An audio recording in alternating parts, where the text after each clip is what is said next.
Bonjour à tous, bienvenue sur la chaîne de French Gaming. J'espère que vous allez bien les amis. On se retrouve aujourd'hui pour une nouvelle vidéo et on va parler de Palworld, donc qui est sorti, ça y est, enfin en accès anticipé. Le lancement a été plutôt bon et on va voir ensemble si le jeu a été correctement optimisé. On va faire une petite analyse, voilà, du premier aperçu. On va lancer une game pour la première fois ensemble.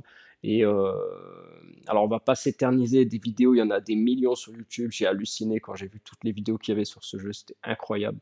Or que le jeu n'était pas plus attendu que ça, hein. Il y a eu une hype, on va dire, une semaine avant, quand les infos ont commencé à sortir. Mais faut croire que ça a intéressé beaucoup de monde, ce jeu, hein. Je veux dire, en même temps, on n'a pas grand-chose sous la dent, à se mettre sous la dent en ce moment.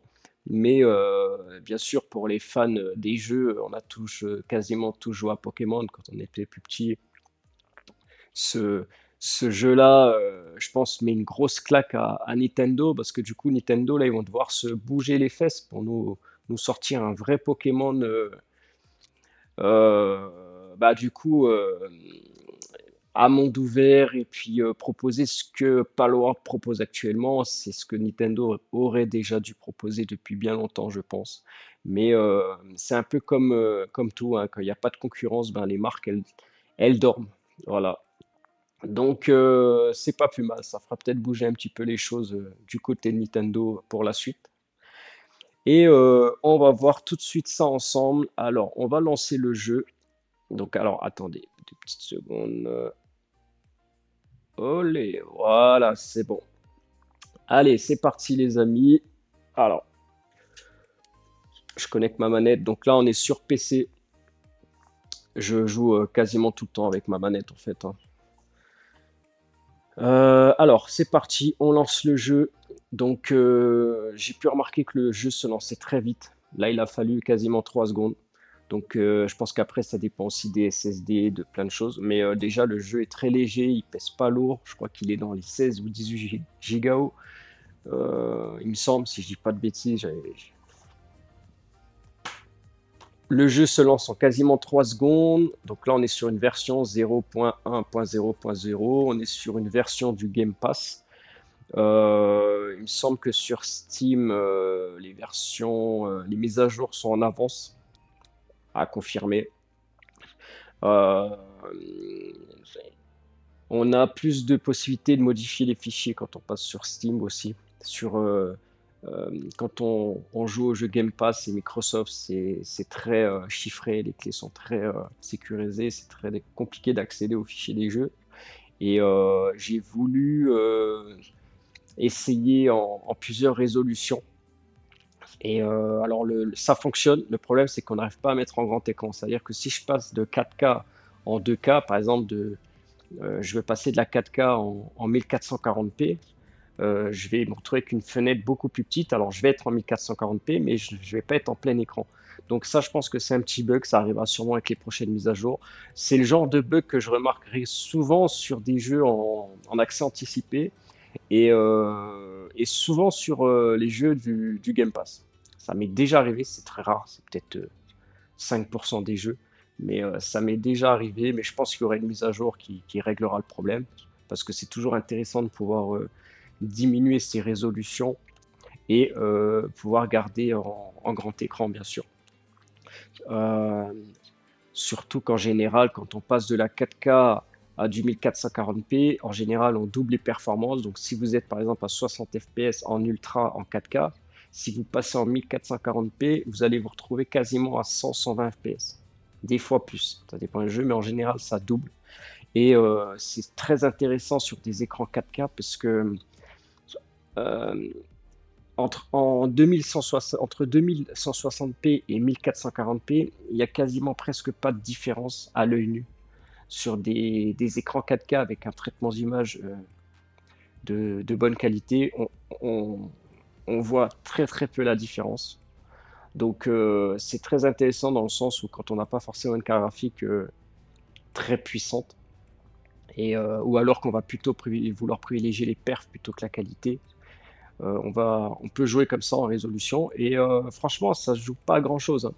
Sur des bons écrans avec des bons traitements d'image, Quand un jeu en 4K est trop lourd, ça passe pas, ça a du mal, ou que vous voulez pas baisser les options, vous préférez laisser tout en ultra, bah, vous passez en 1440p, et franchement, la différence, ça doit jouer sur quoi? 15%, 20% de perte de netteté. Donc en soi, c'est plutôt correct. Donc voilà, là on arrive sur le jeu. Alors, vous pouvez commencer directement une partie là ou rejoindre une partie si vous connaissez quelqu'un qui est en partie, il vous donne un code et puis vous pouvez le rejoindre. Pour ce qui est des options, donc ça c'est sur PC bien sûr. Donc là, moi je joue en 4K, donc 3840 x 2160. J'ai réglé à 120 FPS max parce que mon écran va pas au-delà de toute façon. Donc j'ai pas d'utilité à taper plus que 120 FPS. J'ai pas mis la synchro. Ça va dépendre. Il y a des jeux où je la mets, d'autres où je mets pas, ça dépend. Euh, il y a des jeux où la synchro va vraiment rajouter une latence. Même si on est au taux de rafraîchissement de l'écran, je sens des fois une petite latence. Donc ça va dépendre si c'est des jeux comme Red Dead par exemple, où c'est tranquille, c'est solo, c'est pas un souci. Euh, je vais pas avoir justement de déchirement à l'écran, je vais pouvoir profiter vraiment du jeu. Et pour tout ce qui est compétitif, multijoueur, ou des jeux plutôt rapides, à ce moment-là, on va plutôt retirer la synchro. Et de toute façon, si vous n'êtes pas sûr de tenir la fréquence de votre écran en FPS bas comme en FPS haut, vaut mieux ne pas l'activer la synchro.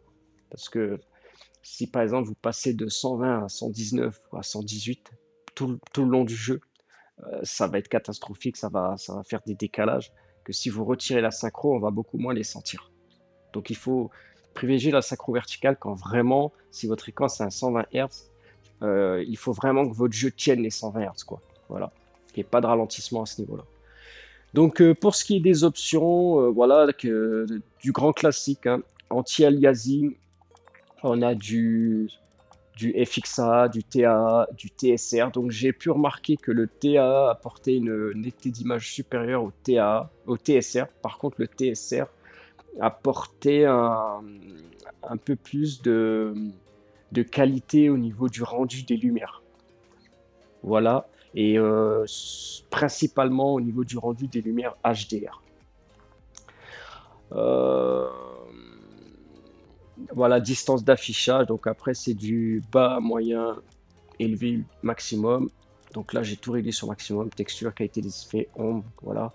Il n'y a pas une grande différence entre maximum et élevé, à part qu'on gagne en FPS. Voilà, on va gagner quand même entre 10 et 20 FPS en passant de maximum à élevé. Euh, et puis, plus on descend, plus on va monter en FPS. Après, oui, dès qu'on commence à taper sur du bas ou moyen, on commence déjà à voir la différence. Par exemple, au niveau de la qualité de l'herbe, quand on passe de élevé à maximum, on se rend vraiment compte qu'il y a de l'herbe qui est ajoutée en temps réel. Donc, c'est pas une option qui sert à rien. Il y a des jeux où, quand on passe de élevé à maximum, on voit pas la différence. On voit pas un brin d'herbe en plus ou quoi. Là, vraiment, on voit qu'il y a pas mal de mètres carrés d'herbe qui se rajoutent. En fait, toutes les options, je trouve qu'elles sont plutôt correctes. J'ai essayé l'ombre aussi, en passant de maximum à élevé, etc. On sent vraiment la différence. Ça n'enlève pas forcément beaucoup, mais on sent que les noirs sont moins profonds au niveau des ombrages, des textures, etc.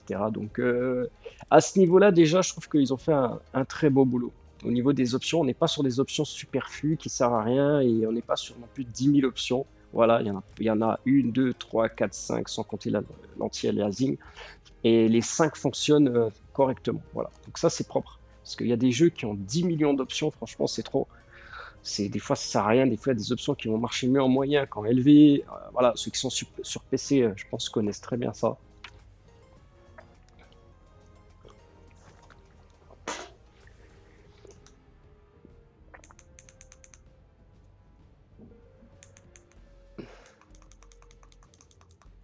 Deux petites secondes, je juste un petit peu. Voilà.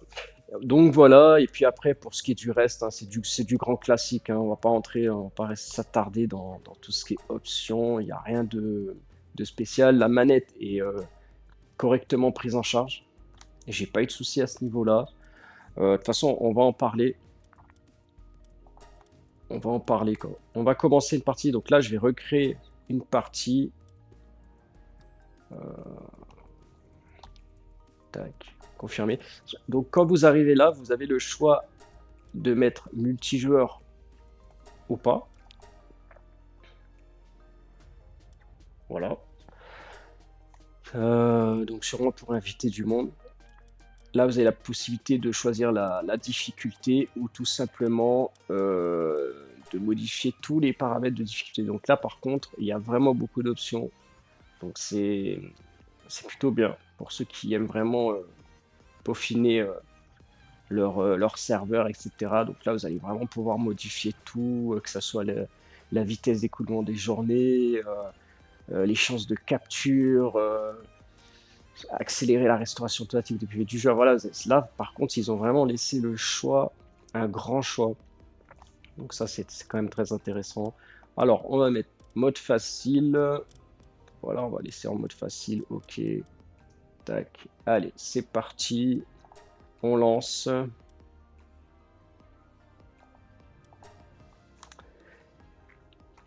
On lance le jeu, c'est parti. Donc là, vous allez devoir créer votre personnage, que ce soit homme, femme, vous allez pouvoir modifier les cheveux, la couleur de la peau, voilà, le visage, vous allez pouvoir aussi modifier les visages, un petit peu les yeux. Il n'y a pas non plus 10 000 options, mais c'est pas plus mal. Au moins, on s'attarde pas. Euh, donc ça, c'est une bonne chose. Voilà, bon, allez, on va partir sur... on va mettre un homme là, voilà, une espèce de demi-dieu là. Donc après, vous avez le choix de choisir sa couleur de peau. Vous pouvez mettre en mode avatar si vous voulez. Le visage, voilà, vous pouvez changer les yeux, la couleur des yeux. Cheveux, vous pouvez changer les cheveux, la couleur. Voilà, vous pouvez le mettre en Super Saiyan. Ok, la voix aussi. Voilà, plutôt grave, plutôt aigu.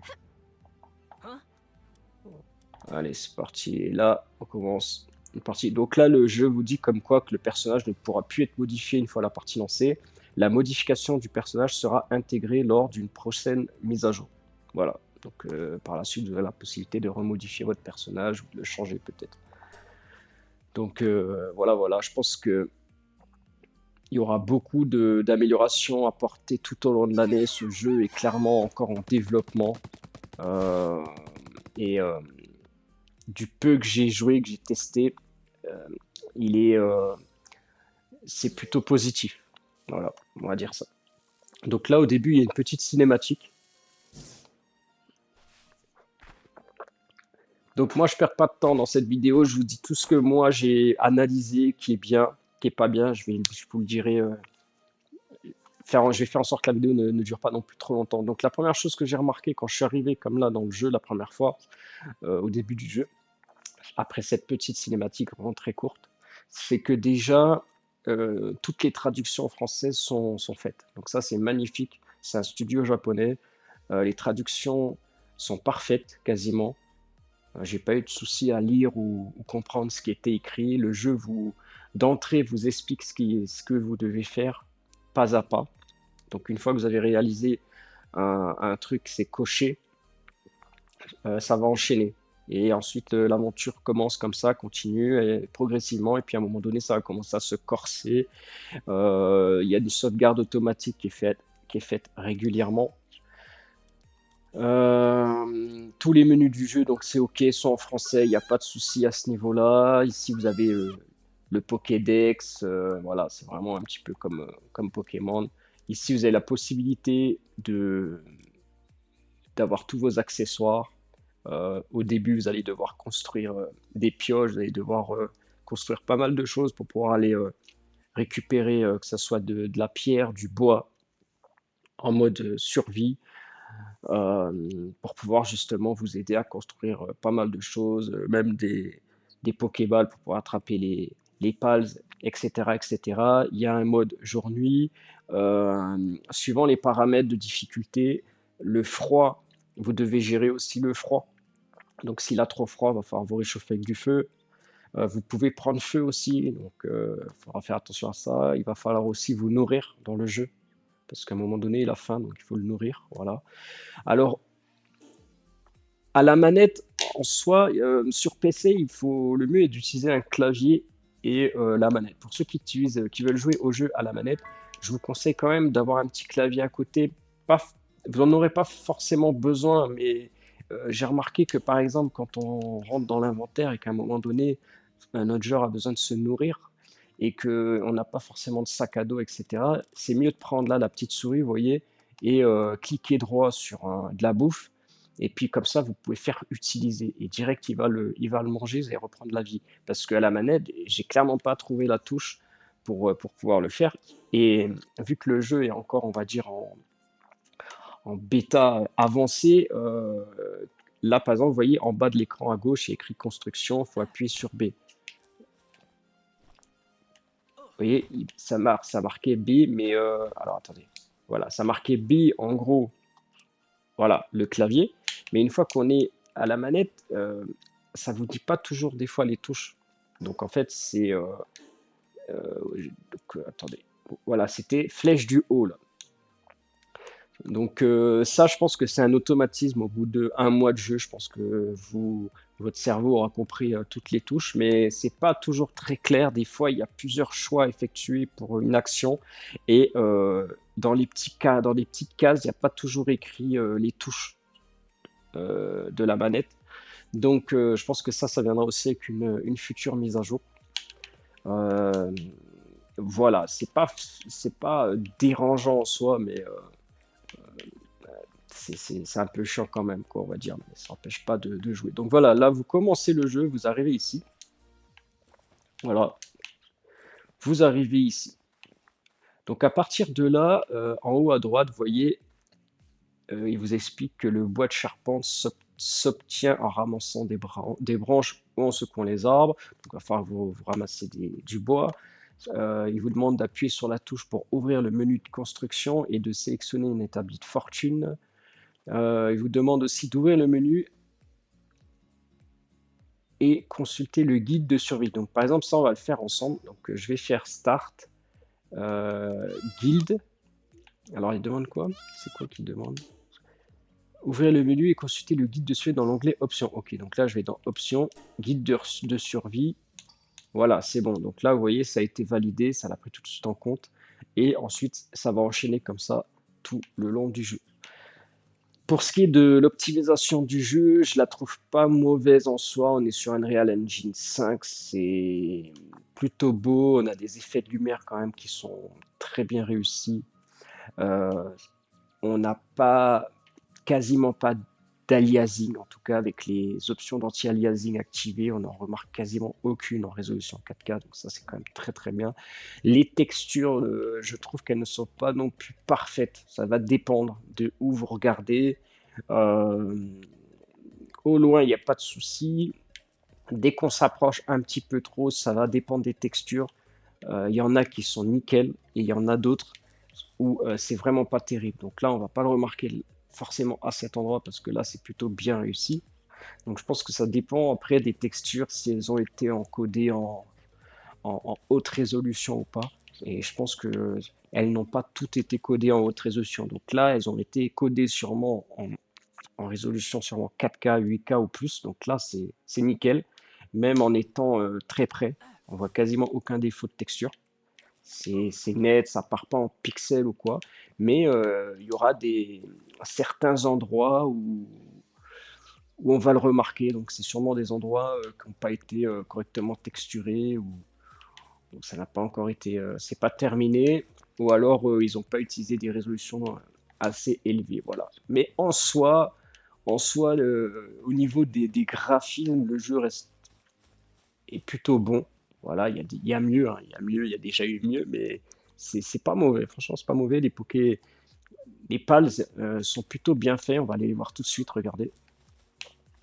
Les pals sont plutôt bien faits. Il y a une bonne bande son dans le jeu. Le son est ok. Les Pokémon font des beaux bruits et tout. Il n'y a pas de souci à ce niveau-là. Ils sont plutôt bien réalisés. Au niveau des textures, ok, il n'y a rien à dire même de près. Ils sont bien faits. Donc le jeu a quelques petits bugs, hein. De toute façon, comme tous les jeux, mais c'est pas non plus des gros bugs, hein. Ça, En soi, le jeu est sorti bien optimisé, ça change un peu de certains jeux. Ils ont fait un gros boulot. J'ai ressenti aucun ralentissement, aucun lag, aucun stuttering, rien du tout. Les températures de jonction de la carte graphique sont, sont les mêmes que sur un autre jeu très optimisé. Les fréquences sont stables. Donc on est vraiment sur un jeu optimisé. Clairement, on est sur un jeu optimisé qui a été travaillé. Donc ça, c'est vraiment bien. Alors attention, le jeu, certes, est optimisé dans le sens où il n'y a pas de lag, il n'y a pas de ralentissement. Voilà, tout fonctionne bien. Mais ça n'empêche pas que le jeu soit très gourmand. Donc ça, je pense que ça vient du moteur aussi, du moteur du jeu. Unreal Engine, on sait que c'est un moteur qui est très lourd. Et le fait de rajouter en temps réel des millions de créatures aussi qui peuvent bouger, faire des attaques, tout ça en même temps, forcément ça impacte les performances, donc les FPS. Mais c'est pas pire qu'un autre. C'est-à-dire qu'on arrive quand même à tenir la 4K avec toutes les options en ultra et on arrive quand même à tenir une moyenne de 60 FPS sur le jeu. Avec une RX 6950 XT. Voilà. En 1440p, on tient les 120 FPS avec toutes les options ultra, avec une RX 6950 XT. Voilà. Donc je trouve que c'est correct. Voilà, c'est pas non plus un truc de fou, mais c'est plutôt correct, on va dire, sachant qu'à côté, le jeu n'a pas de soucis techniques. En tout cas, j'en ai pas remarqué du peu que j'ai joué. Donc, on peut pas non plus leur cracher dessus à ce niveau-là. Donc, une 6950 XT. Après, je sais pas exactement où est-ce que ça se positionne par rapport aux autres cartes, mais vous faites un exemple. Vous prenez une carte qui est 2 fois moins puissante qu'une 6950 XT. Je sais pas, un exemple, peut-être une 3060, c'est peut-être 2 fois moins puissant, hein. Euh, Eh ben, si moi je tiens les 4K Ultra en 60, une 3060 tiendra les 30 FPS du coup, ça sera divisé par deux. Elle tiendra les 30 FPS et elle tiendra sûrement 60 FPS en 1440p. Voilà. Euh, donc, euh, donc après, pour quelqu'un qui a une 3060 et qui arrive à faire tourner le jeu en 60 FPS en 1440p, c'est plutôt correct pour ce type de jeu et ces nouveaux moteurs. C'est surtout les moteurs en soi, parce qu'on pourrait faire le même jeu avec des moteurs moins lourds, que ça tournerait beaucoup mieux, hein, c'est sûr. Mais on n'aurait pas forcément tous ces effets de lumière, etc. apportés. Et cet anti-aliasing qui est très puissant aussi. Le T. Attendez, je retourne dans les options.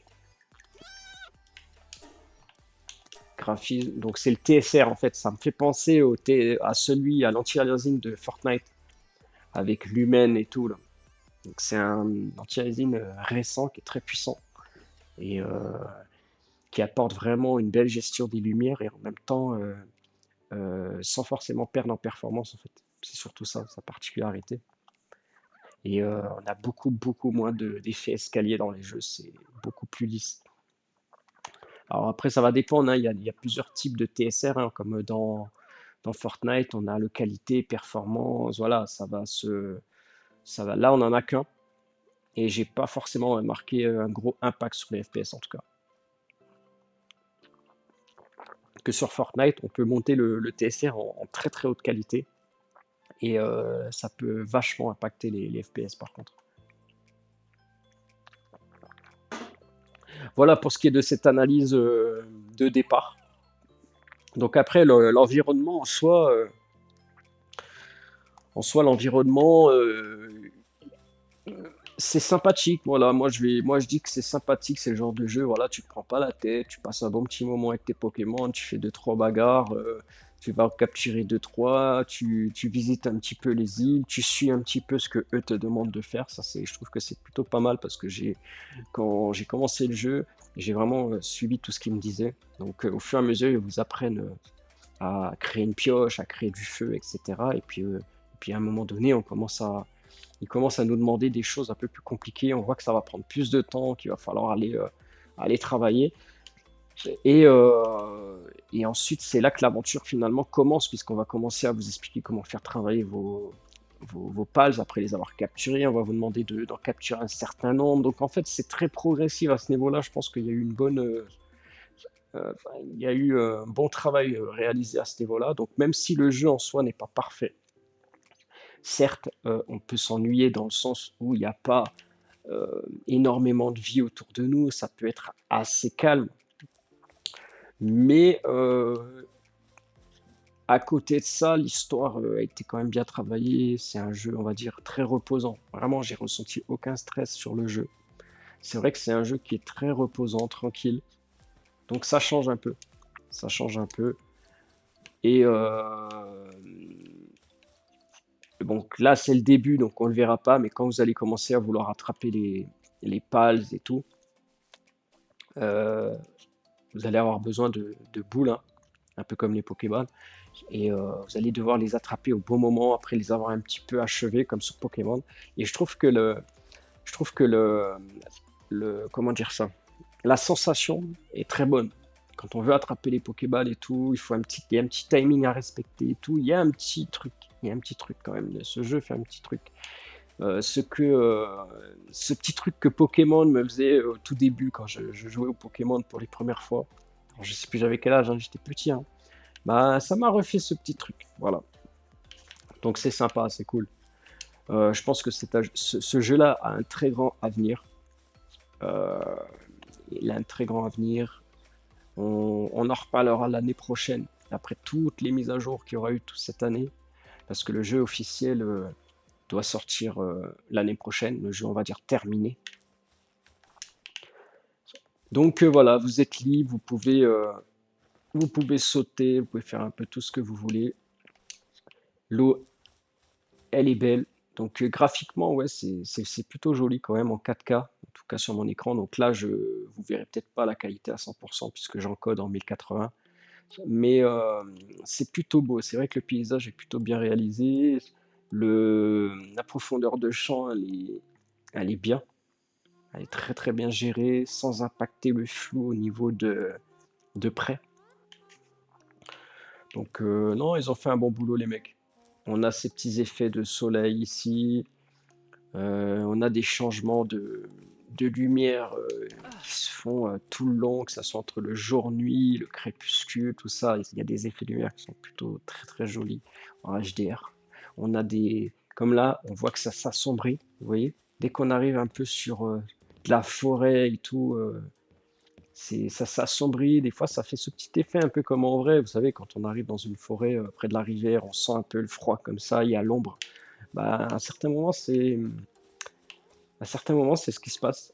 Et, euh, et j'ai rarement vu des jeux où c'était géré ce petit effet-là, c'est- où ce petit effet est aussi bien géré en tout cas. Donc voilà. Voilà, voilà. Donc là, vous avez des petits pals qui se baladent. Donc plus vous allez avancer dans l'aventure, plus vous allez en croiser. Des petits, des gros, de toutes sortes. Des airs, des sols, de la mer. Voilà, donc t'en as qui sont plutôt gentils. Donc lui, tu peux le taper. Voilà, donc tu peux le taper, ça te permet de monter en niveau. Tu peux le taper et lui laisser un petit peu de vue pour pouvoir l'attraper aussi plus facilement. Tu vas pouvoir aussi récupérer des plumes du coup, en fonction de ce que c'est. Tu vas pouvoir récupérer des trucs en fonction du pals que c'est. Là, ça c'est de la pierre. Vous allez pouvoir la récupérer aussi, vous voyez, pour pouvoir fabriquer des choses. Et il faut savoir que suivant le sac à dos que vous portez ou pas, si vous prenez trop de pierres avec vous, trop de poids, votre personnage va avoir beaucoup de mal à avancer, voire ne plus du tout avancer si vous le chargez de trop. Donc ça, c'est plutôt bien géré. Il y a pas mal de choses comme ça qui sont gérées dans le jeu, qui sont pas mal. Euh, En bas à gauche, vous voyez, il y a un petit pain. Donc ça, c'est sa vie. Hein. Faut qu'il mange. La petite barre orange là. Donc ça, il faut le nourrir pour qu'elle soit toujours à fond. Et en haut, vous avez la vie, la barre verte. Voilà. Et à droite, il y a le froid et le chaud, la petite aiguille là que vous voyez avec le bleu et le rouge. Donc ça, c'est le froid et le chaud à gérer. Alors, j'ai jamais essayé de sauter d'aussi haut, mais Ouais, il perd de la vie. Il meurt pas, mais il a perdu pas mal de vie. Donc voilà, donc vous pouvez pas non plus sauter de trop ou trop de fois. Là, je pense que si là je saute, je pense que je suis mort. On va essayer, hein. Ah ouais, ah bah là, il est pas mort, ça va. Il est dans l'eau, il est tombé dans l'eau, il n'y a pas de souci, hein, c'est voilà. Donc ouais, vous pouvez nager, vous voyez, vous pouvez nager plutôt rapidement. C'est la touche pour courir, hein, que ouais, il nage plutôt rapidement. Pour le moment, je crois pas qu'on peut aller sous l'eau. Donc peut-être que par la suite, on verra bien s'il y a des choses à faire sous l'eau. Il y a peut-être rien à faire sous l'eau. Par contre, avec des Pokémon, les pads pourraient aller. Je crois qu'on peut aller sous l'eau, mais ça sert pas à grand chose. Voilà. Donc là, il a plus d'endurance. Il est fatigué. Le problème, c'est que dans l'eau, il peut pas récupérer son endurance, donc il va tout simplement se noyer, je suppose. Voilà. Donc là, quand vous mourrez, vous pouvez vous ressusciter. Donc après, ça va dépendre aussi de la difficulté que vous avez mis, mais en tout cas, voilà, vous pouvez ressusciter et choisir où est-ce que vous voulez recommencer votre partie. Soit là où vous avez créé votre camp, ou tout simplement à un autre endroit comme là. Les temps de chargement sont très rapides.